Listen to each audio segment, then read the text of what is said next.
grande es Dios. Solamente pensar en la grandeza de nuestro Dios nos llena el corazón de emoción. Amén. Bien, vamos a concentrarnos en el mensaje de esta mañana. Les invito a que vayamos a la primera carta a los Corintios. Por favor, voy a comenzar con esta introducción. Primera carta a los Corintios, capítulo 1. Venimos predicando una serie y compartiendo sobre personajes de la fe que nos enseñan algunas cosas dignas de imitar. Y en esta ocasión corresponde platicarles un poquito de Juan Marcos. ¿Quién era Juan Marcos? Pero antes de empezarles a platicar de Juan Marcos, quisiera leer primera carta a los Corintios, capítulo 1, versículos 18 en adelante. Dice la palabra de Dios de la siguiente manera, primera carta a los Corintios 1, 18 en adelante. Dice, porque la palabra de la cruz es locura a los que se pierden, pero a los que se salvan, esto es a nosotros, es poder de Dios, pues está escrito, destruiré la sabiduría de los sabios y desecharé el entendimiento de los entendidos. ¿Dónde está el sabio? ¿Dónde está el escriba? ¿Dónde está el disputador de este siglo? ¿No ha enloquecido Dios la sabiduría del mundo? Pues ya que en la sabiduría de Dios el mundo no conoció a Dios mediante la sabiduría, agradó a Dios salvar a los creyentes por la locura de la predicación. Porque los judíos piden señales y los griegos buscan sabiduría, pero nosotros predicamos a Cristo crucificado. Para los judíos ciertamente tropezadero y para los gentiles locura. Mas para los llamados, así judíos como griegos, Cristo poder de Dios y sabiduría de Dios. Porque lo insensato de Dios es más sabio que los hombres. Y lo débil de Dios es más fuerte que los hombres. Pues mirad, hermanos, vuestra vocación, que no sois muchos sabios según la carne, ni muchos poderosos, ni muchos nobles, sino que lo necio del mundo escogió Dios para avergonzar a los sabios, y lo débil del mundo escogió Dios para avergonzar a lo fuerte.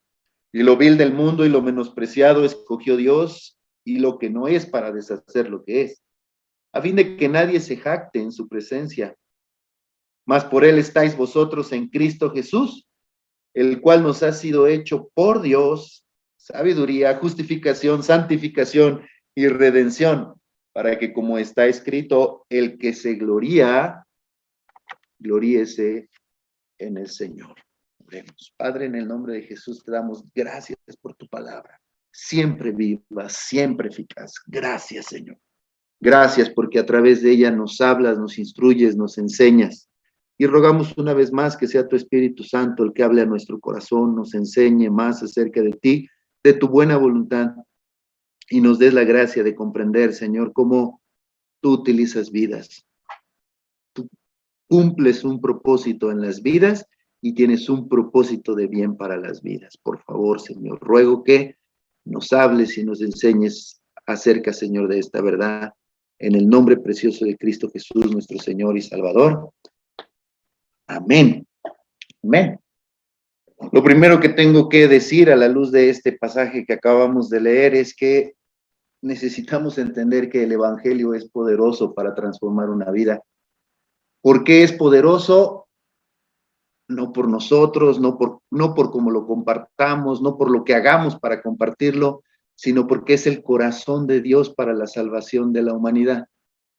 Cristo vino a este mundo amándonos, amando a este mundo en obediencia al cumplimiento perfecto del plan de Dios para la salvación, que era entregar su propia vida, darse a sí mismo en rescate, para que todo aquel que en él cree no se pierda, sino tenga vida eterna y participe de la vida eterna. Este glorioso evangelio, este hermoso evangelio, esta iniciativa de Dios, está diciendo el apóstol Pablo en esta parte de la escritura que para muchos es locura. La cruz para muchos es locura, pero para los que creen es poder de Dios para salvación. La segunda cosa que está explicando el apóstol Pablo aquí es, no es en la sabiduría, no es en el entendimiento que se abraza el evangelio. No es a través del mucho conocimiento, ni es a través de, como los griegos buscaban, la sabiduría, la excelencia de la sabiduría, meramente un convencimiento intelectual, aunque sí es importante la apologética, de eso se trata esto que estoy diciendo, la apologética o la defensa de la fe, el poder tener los argumentos correctos para presentárselos a quien quiera entender mejor las cosas, pero no es a través de el convencimiento intelectual que va a venir la transformación de una vida. La transformación de la vida otra vez viene con este poder de Dios que se manifiesta en el que de corazón sincero quiere buscar a Dios, quiere agradar a Dios y comienza con un arrepentimiento. El arrepentimiento no va a venir meramente por lo intelectual, no va a venir por un conocimiento a través de argumentos.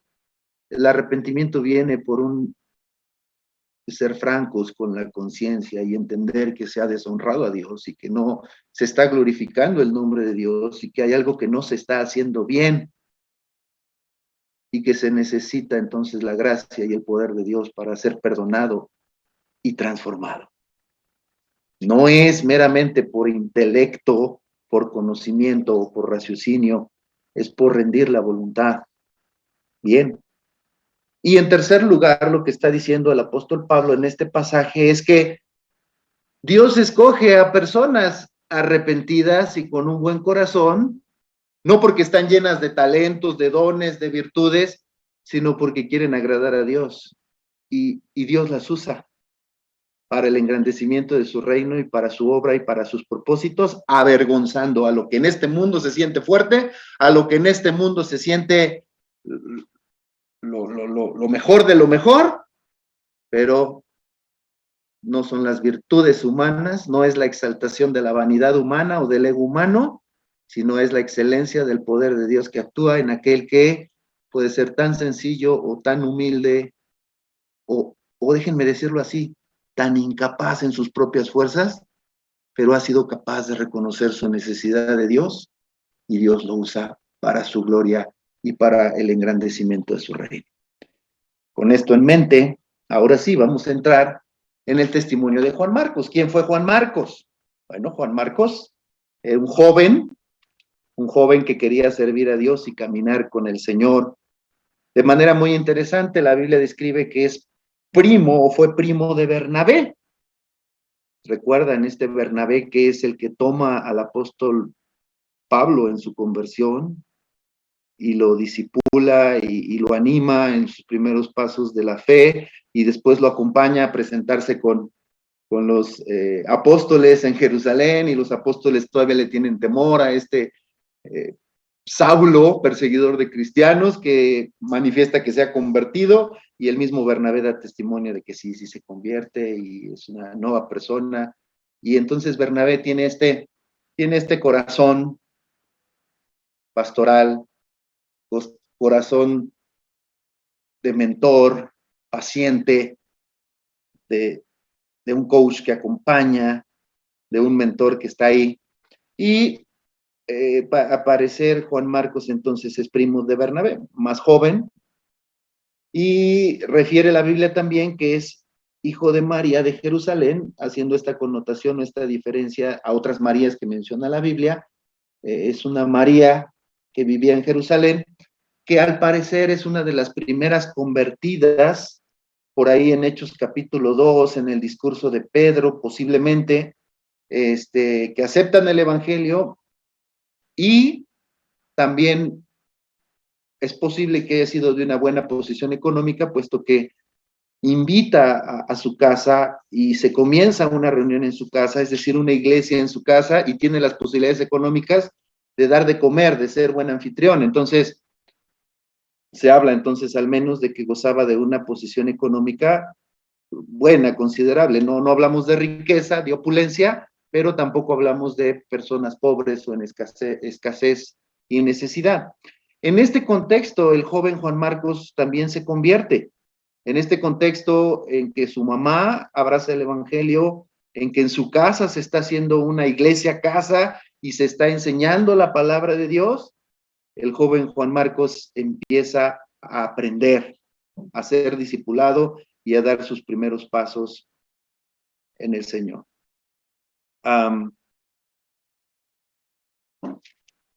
Fíjense, ¿Por qué mencionamos esto de que posiblemente fue con Pedro que se convirtió? La manera en que Pedro refiere Juan Marcos, primera de Pedro, si me acompañan, por favor. Primera carta de Pedro, capítulo 5, primera de Pedro, 5:7. Vean cómo el apóstol Pedro refiere a Juan Marcos. Primera carta de Pedro, capítulo 5, versículo 13. Dice: la iglesia que está en Babilonia, elegida junto con vosotros, y Marcos, mi hijo, os saluda. ¿Cómo Pedro utiliza un término tan familiar y tan cercano como Marcos, mi hijo, os saludan? Es probable que Pedro reconozca la conversión de Marcos como su hijo espiritual, y como que él fue el que los encaminó en los primeros pasos en la fe, ahí en Jerusalén. Esto es muy interesante. Bueno, ya mencionamos que es muy probable también que en su casa, en casa de Juan Marcos, de su mamá, se reuniera una iglesia, y ahí es como da sus primeros pasos. Pero no se queda ahí. Después la Biblia menciona a Juan Marcos en Antioquía. Tiene el privilegio de ser mentoreado por el mismo Bernabé. Posiblemente lo animó ahora a irse para Antioquía, a estar ahí. Y no solo por Bernabé, sino por Pablo. Vamos al libro de los Hechos, capítulo 13, cuando el Espíritu Santo aparta precisamente a Pablo y a Bernabé para la obra del ministerio. Pongan mucha atención quién está ahí también con ellos. Hechos, capítulo 13, versículos del 1 al 5, dice la palabra de Dios: había entonces en la iglesia que estaba en Antioquía profetas y maestros: Bernabé, Simón, el que se llamaba Níger, Lucio de Cirene, Manahem, el que se había criado junto con Herodes el tetrarca, y Saulo. Ministrando estos al Señor y ayunando, dijo al Espíritu Santo: apartadme a Bernabé y a Saulo para la obra a que los he llamado. Entonces, habiendo ayunado y orando, les impusieron las manos y los despidieron. Hasta aquí parece que solamente 2 fueron los enviados y salieron, pero pongan atención, seguimos leyendo. Ellos entonces, enviados por el Espíritu Santo, descendieron a Seleucia y allí navegaron a Chipre. Y llegados a Salamina, anunciaban la palabra de Dios en las sinagogas de los judíos. También tenían a Juan de ayudante. ¿A qué Juan se refiere aquí la palabra de Dios? A Juan Marcos. Y también implicamos que el escritor de los Hechos, Lucas, también era parte del equipo y estaba ahí con ellos. Entonces, 2 fueron enviados, pero no iban solos, iban acompañados. Y aquí la palabra de Dios se está refiriendo a Juan Marcos como parte de este primer equipo misionero que va hacia las ciudades en donde no se había predicado el evangelio, a las ciudades no judías, sino a las ciudades gentiles, que por primera vez van a escuchar el mensaje glorioso de la palabra de Dios y de salvación en Jesucristo. Una nueva experiencia, una nueva oportunidad, pero también tenemos que decirlo aquí en este punto, un nuevo desafío.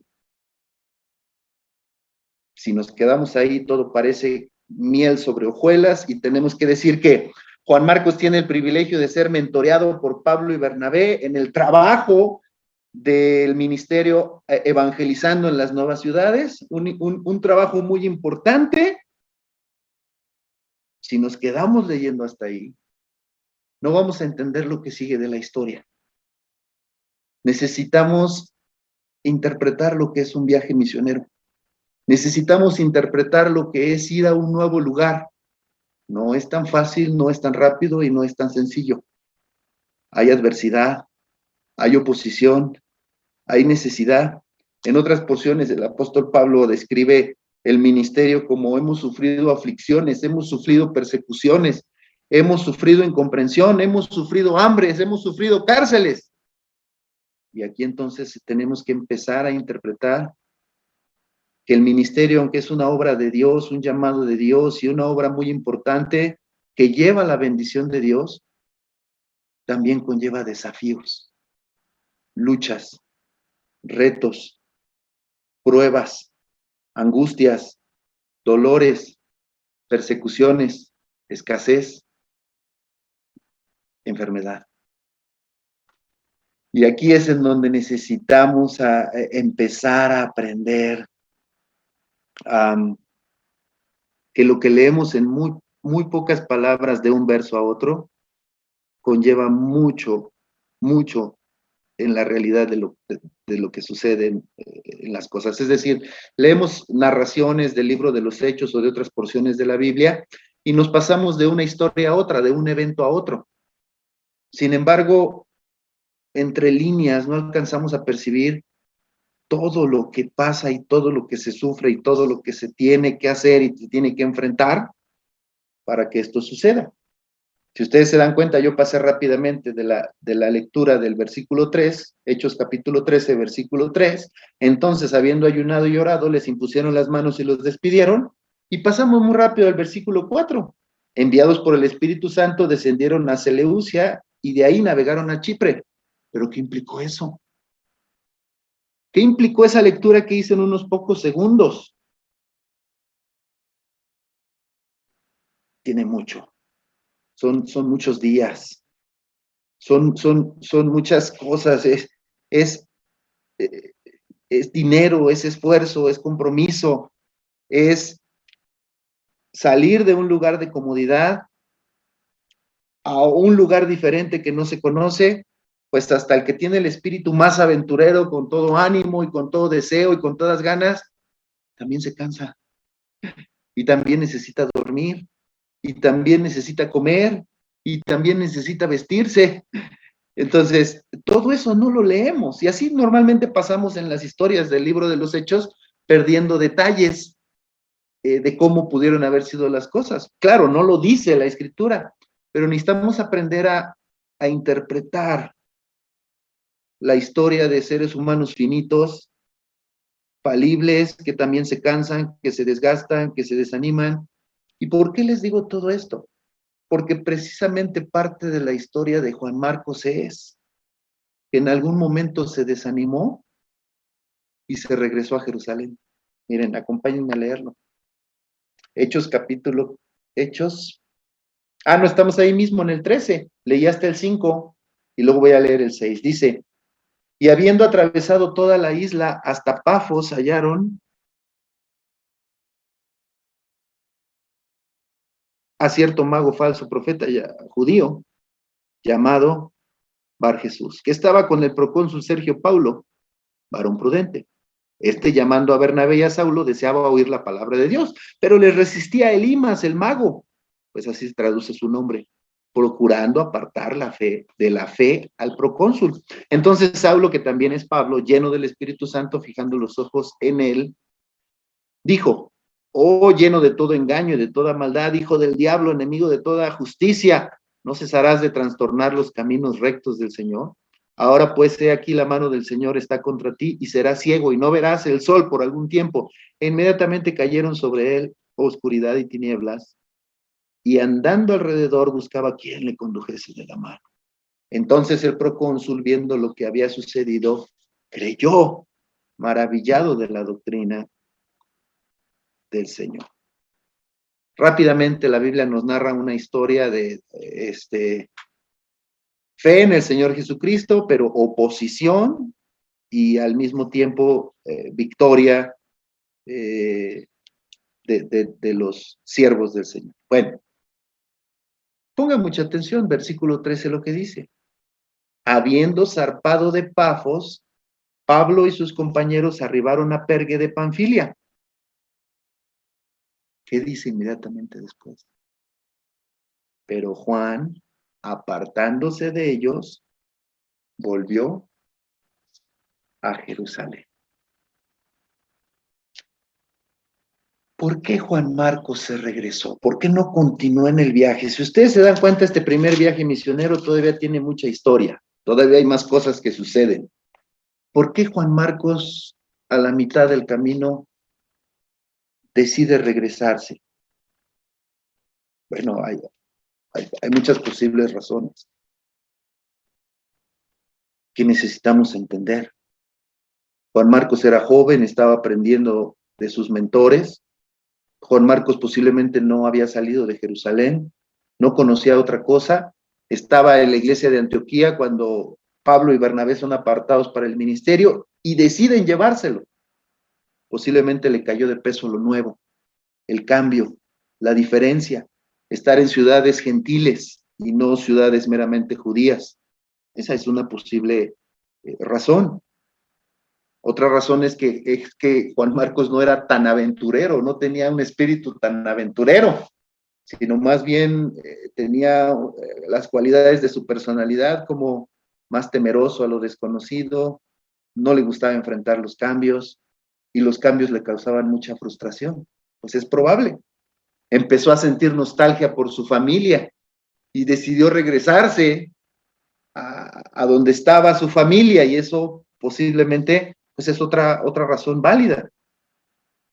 La adversidad, es decir, esta lucha que enfrentaron espiritual en las primeras acciones del viaje misionero, posiblemente le cayó de peso.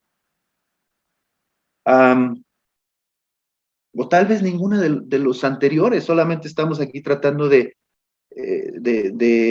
entender por qué Juan Marcos decidió regresarse.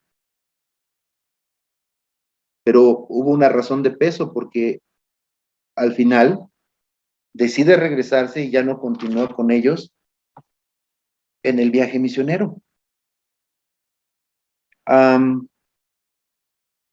Hermanos, a muchas personas tenemos que reconocer que a muchas personas en la fe así nos pasa. Empezamos con mucho ánimo, estamos muy contentos sobre lo que sí conocemos, nos acostumbramos rápido a cosas espirituales que, es decir, que aprendemos y pareciera que estamos nadando, que aprendimos a nadar y estamos muy cómodos nadando en un lugar de confort. Pero pasan los años, pasan las cosas y las circunstancias cambian. A veces viene un cambio de iglesia y la gente lo que dice es que la otra iglesia era mejor, o hacían esto o aquello, y en esta no me adapto. Y la razón del cambio de iglesia es correcta o es por motivos correctos, porque hubo un cambio de trabajo y entonces tuve que cambiar de la zona en donde vivía. Hay circunstancias en la vida que hacen que enfrentemos cambios, y estos cambios nos hacen sentir incómodos. Salimos de nuestra zona de comodidad, de nuestra zona de confort, salimos de lo que conocemos, salimos de donde nos sentimos seguros y vamos a un lugar diferente en donde no sentimos ni la comunidad ni la seguridad. Pero eso no significa que Dios ha cambiado, y tampoco significa que el llamado ha cambiado. Y tampoco significa que Dios no quiera usarte. A veces hay personas que están sirviendo en el ministerio o están sirviéndole a Dios en un lugar en donde se sienten muy cómodos, están muy bien, y tienen que cambiar a otro en donde es incómodo. Déjame decirte que el llamado no cambia, porque el don y el llamamiento es irrevocable. Dios quiere seguirte usando para su servicio, pero ahora es en circunstancias diferentes, en condiciones diferentes. Y mucha gente en este punto piensa y dice, Dios ya no quiere usarme, ya no soy útil, me siento inútil porque no estoy haciendo lo mismo que hacía en mi comodidad. Y rápidamente podemos dejar que nuestra mente sea engañada por el diablo, que quiere hurtar, matar y destruir, que quiere desanimar para que sigamos sirviendo al Señor, que quiere confundir para que nos mantengamos en desánimo, y es decir, neutralizados, no siendo parte del plan de Dios, sino más bien estando en una condición de desanimados, como sentados en la banca y no participando cuando Dios quiere que participemos. Bueno, si Dios quiere que haya tiempos en los que la pasemos en la banca, por así decirlo, Él tendrá sus propósitos. Tal vez será descanso, tal vez será confort, tal vez será reinventarnos, pero si es Dios el que nos quiere en la banca, bien, está bien. Pero a veces no es Dios el que te quiere en la banca, tú solito te haces a un lado, tú solito te desanimas, tú solito pones los pretextos de, es que me gustaba servir más allá, o me gustaba como las cosas eran antes, como es ahorita no me gusta. Y entonces te desanimas y dejas que tu mente en tu mente sí gane terreno los malos pensamientos, los pensamientos que no provienen de Dios, que provienen del diablo para desanimarte. Y así puede pasar mucho tiempo. Déjame platicarte lo que le pasó al pueblo de Israel en un estado de queja cuando salieron de Egipto.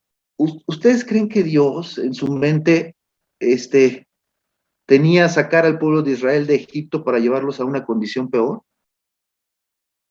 Claro que no. Dios en su mente y en su corazón tenía sacar al pueblo de Israel de Egipto porque estaban en esclavitud y lo que quería era llevarlos a libertad. Claro, hubo circunstancias que tuvieron que cambiar y a veces en esas circunstancias se enfrentaron incomodidad, como cuando pasaron sed y dicen, tenemos sed. Ah, bueno, pues el Señor provee agua, agua de la peña. Ay, tenemos hambre en este desierto. Ah, pues entonces el Señor provee maná.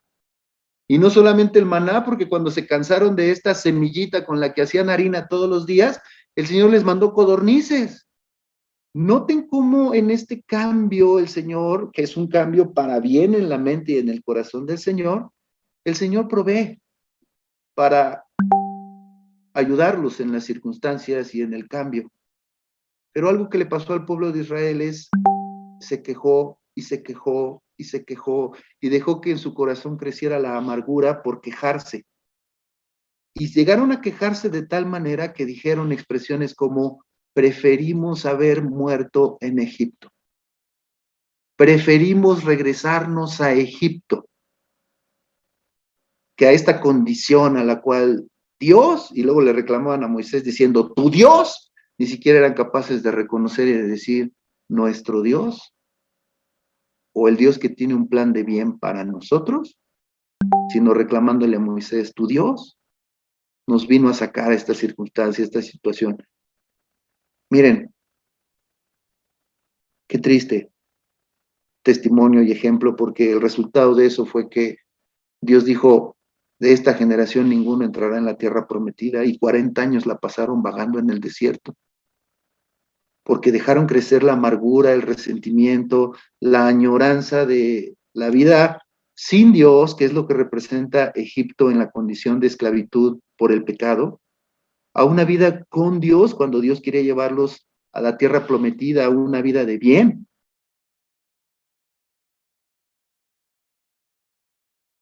Aprendamos de esto.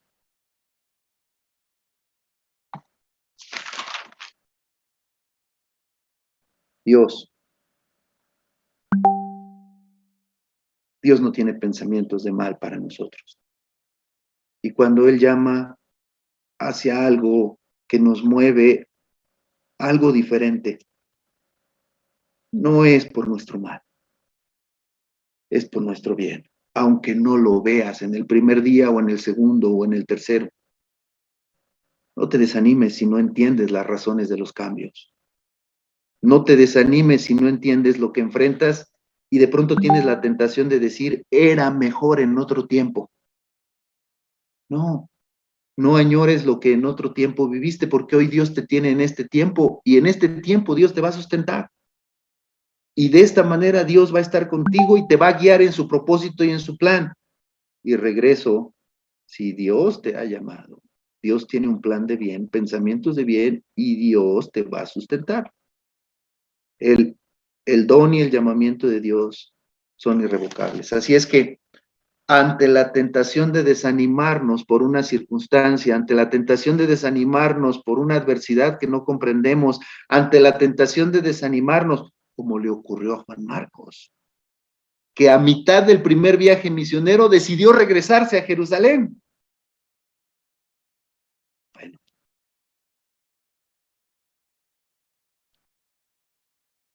en el caso de Juan Marcos claudicó y se regresó a Jerusalén. Pero en la gran misericordia de Dios, Dios le brinda otra oportunidad.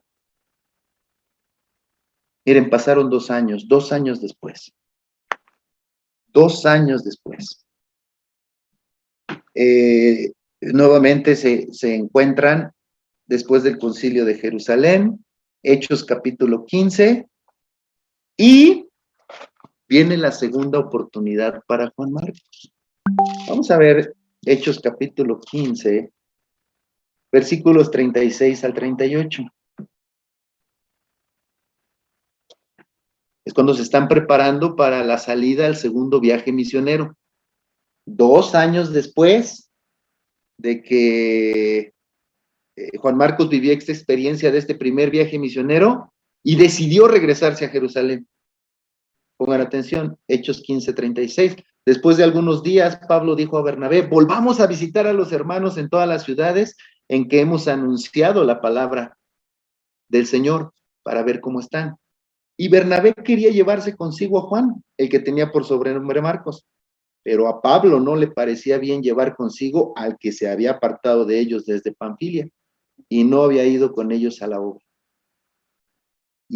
Y hubo tal desacuerdo entre ellos que se separaron el uno del otro. Bernabé, tomando a Marcos, navegó a Chipre, y Pablo, escogiendo a Silas, salió encomendado por los hermanos a la gracia del Señor.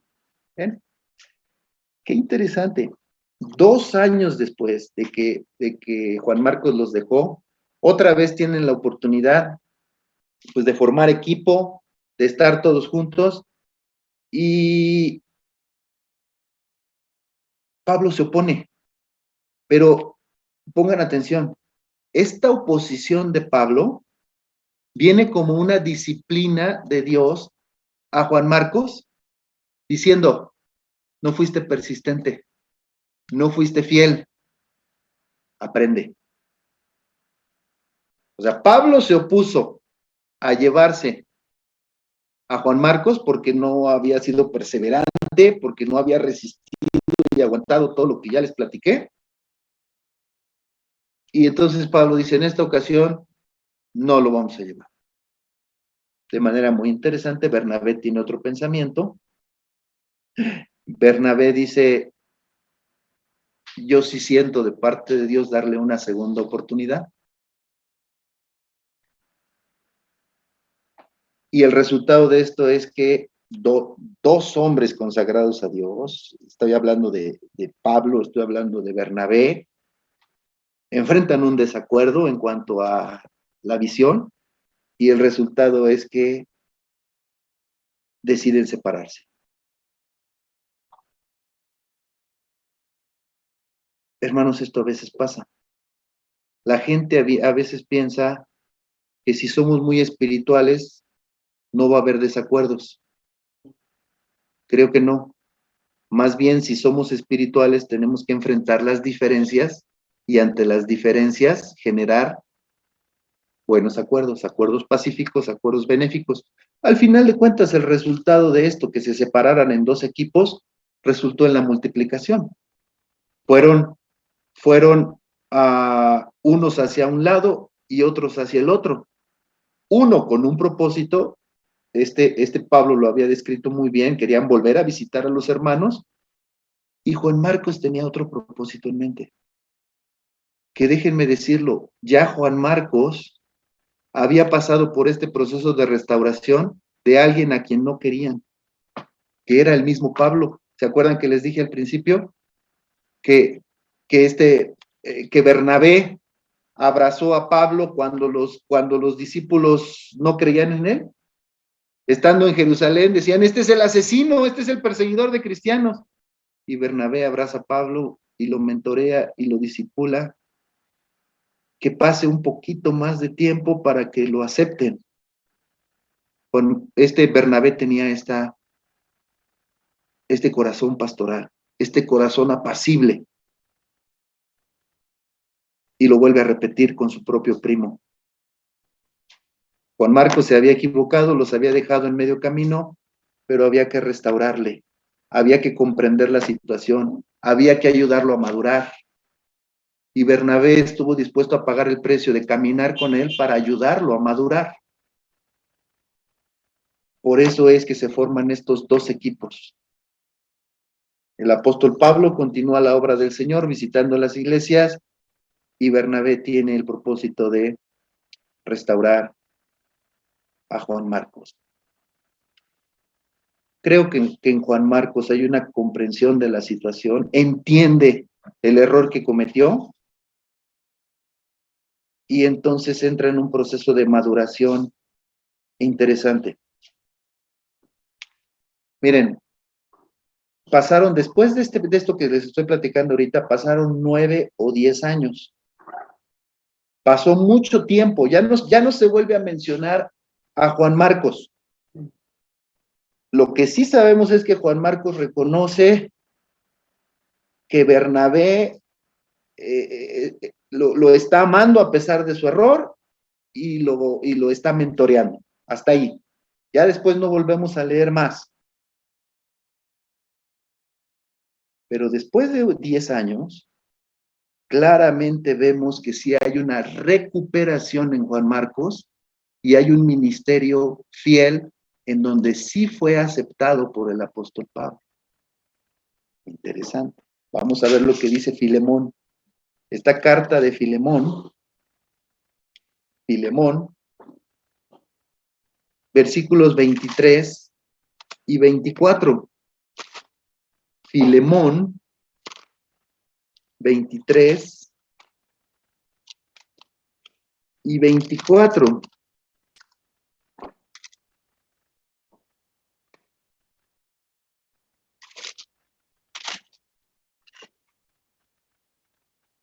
Te saludan Epafras, mi compañero de prisiones por Cristo, Marcos, Aristarco, Demas y Lucas, mis colaboradores. La gracia de nuestro Señor Jesucristo sea con vuestro espíritu.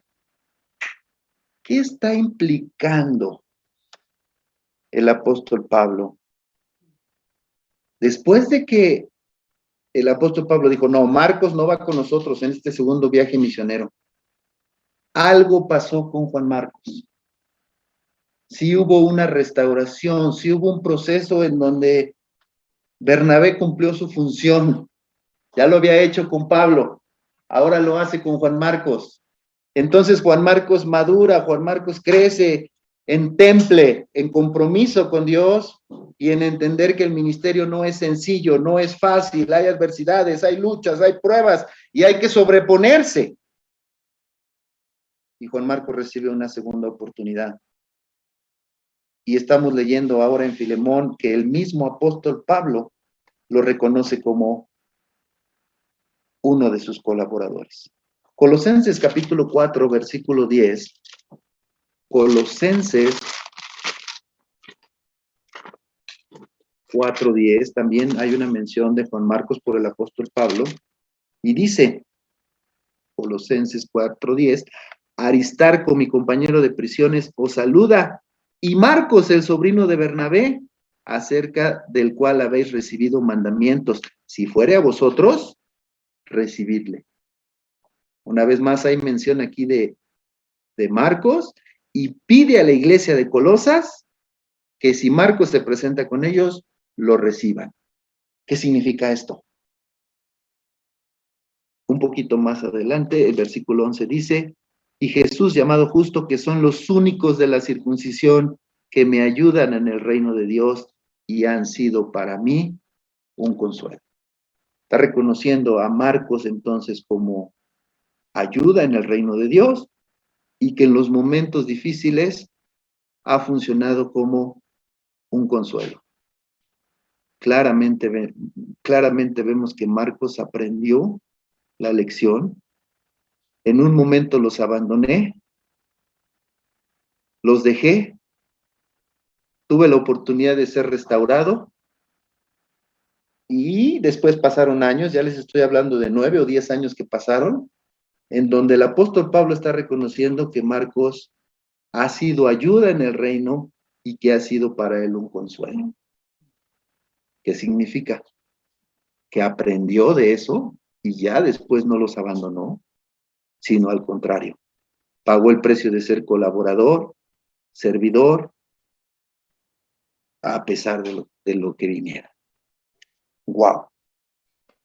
La otra cita donde el apóstol Pablo menciona a Juan Marcos, y ya es al final de su ministerio, la última carta que el apóstol Pablo escribe antes de morir, es segunda de Timoteo. Y vamos a ver lo que escribe de Marcos en Segunda de Timoteo. Segunda de Timoteo, capítulo 4. Segunda de Timoteo, capítulo 4, versículo 11. Solo Lucas está conmigo. Toma a Marcos y tráele conmigo, porque me es útil para el ministerio. Wow. Le pide a Timoteo, su fiel colaborador, que por favor traiga a Marcos, porque Marcos le es útil en los momentos más difíciles, más duros, en los momentos terminales del ministerio del apóstol Pablo. Reconoce que Marcos se recuperó, que hubo una restauración, que hubo madurez, que hubo crecimiento y que le es útil ahora. Wow.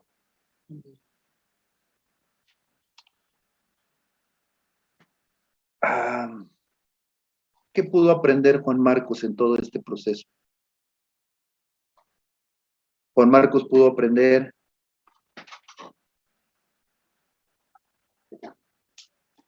que el compromiso que se hace con Dios debe ser un compromiso firme, fiel, hasta la muerte. Juan Marcos se equivocó, ¿sí? Se desanimó, sí, pero también aprendió de su error. ¿Qué tanto aprendió de su error? Que al final de sus días, el mismo apóstol Pablo lo reconoce como fiel colaborador. Tuvo esta segunda oportunidad y no la desaprovechó. Bien.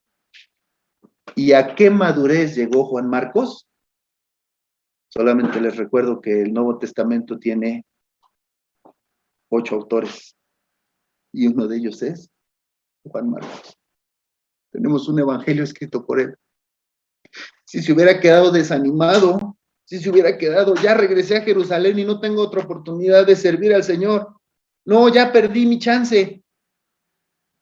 No hubiera sido el instrumento de Dios glorioso para que nosotros tuviéramos este evangelio. ¿Por qué fue escrito por él si él no fue discípulo directo de Jesucristo? Porque aprendió tal la lección que no solamente sirvió a Pablo, sino también a Pedro, su padre espiritual. En los últimos días, en la vejez de Pedro, Juan Marcos lo acompañó.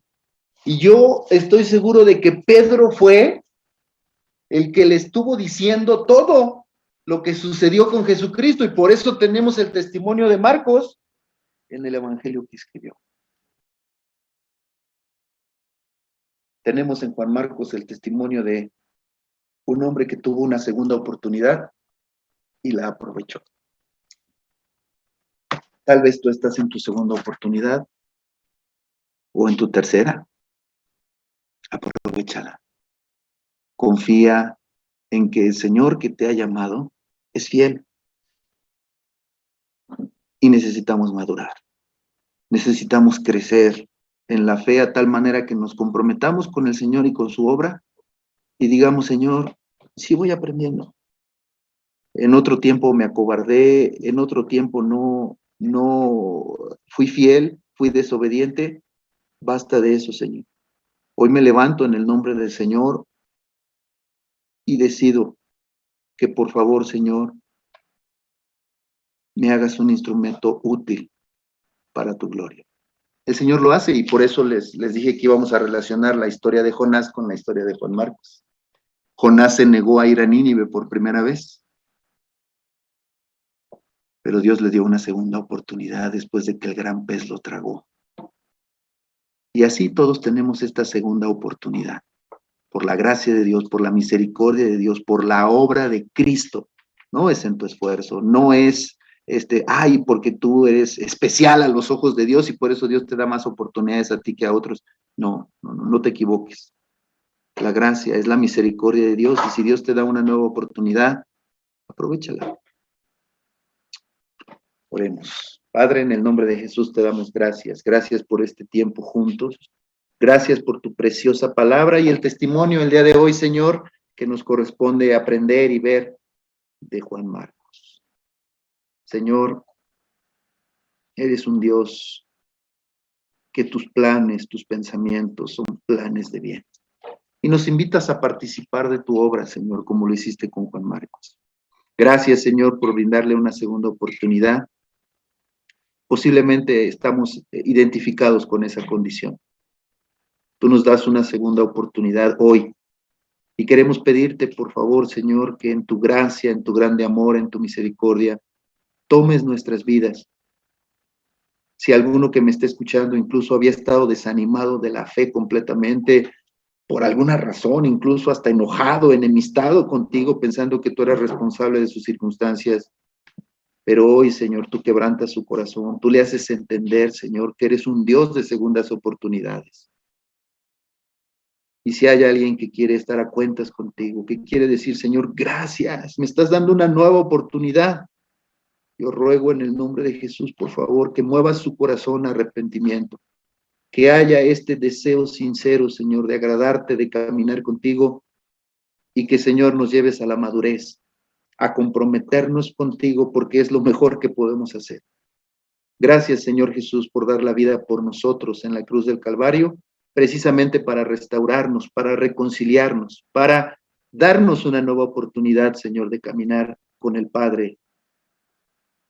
Señor, aquí estamos delante de ti. Gracias por esta nueva oportunidad de vida, de servicio, de compromiso contigo y de amor.